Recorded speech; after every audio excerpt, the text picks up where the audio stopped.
ایک بزرگ اور ظالم حکمران۔ اللہ کے ایک بندے کے پاس خلق خدا کا تانتا بندہ رہتا تھا۔ لوگ اپنی حاجات اور اصلاح مشورے کے لیے ان کے پاس آتے۔ آخر ہجوم سے گھبرا کر انہوں نے دور دراز ایک جنگل میں ڈیرا لگا لیا، لیکن لوگ وہاں بھی ان کے پاس جانے لگے۔ اس علاقے کا بادشاہ بڑا ظالم شخص تھا۔ وہ بھی بزرگ کے پاس آتا، مگر بزرگ اس کی طرف توجہ نہ کرتا، جبکہ اس کے سامنے غریبوں اور مزدوروں سے محبت کے ساتھ پیش آتا۔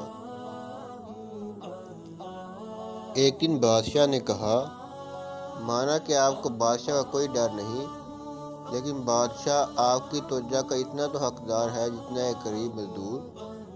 بزرگ نے فرمایا، ہاں، یہ اس وقت ممکن تھا کہ جب تو بھی ان جیسا غریب مزدور ہوتا، جبکہ تم حاکم ہو یہ محکوم، تم ظالم ہو یہ مظلوم۔ تم جانتے نہیں کہ مخلوق خدا کا کنبہ ہے؟ جب تو اللہ کے کنبے پر ظلم کرتا ہے تو میں تو اس سے پیار کیسے کر سکتا ہوں؟ جاؤ، یہاں سے دفع ہو جاؤ۔ اگر میری توجہ چاہتے ہو تو مخلوق پر ظلم کرنا بند کر دو، ورنہ ادھر دوبارہ آنے کی کوشش نہ کرنا۔ سبق: ظالم شخص خدا اور خدا کے بندوں کی بارگاہ کا مردود ہوتا ہے۔ نہ اس سے مخلوق خوش ہے، نہ خالق۔ نہ وہ خدا کا دوست ہے، نہ خدائی کا۔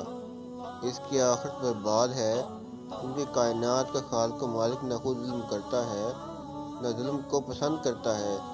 تو پھر ظالم بادشاہ اللہ کے ساتھ جنگ نہیں کرتا تو اور کیا کرتا ہے؟ اللہ تعالیٰ قرآن فرماتے ہیں، اس کا مفہوم ہے، اور ہم نے ان پر ظلم نہ کیا، ہاں وہی اپنی جانوں پر ظلم کرتے تھے۔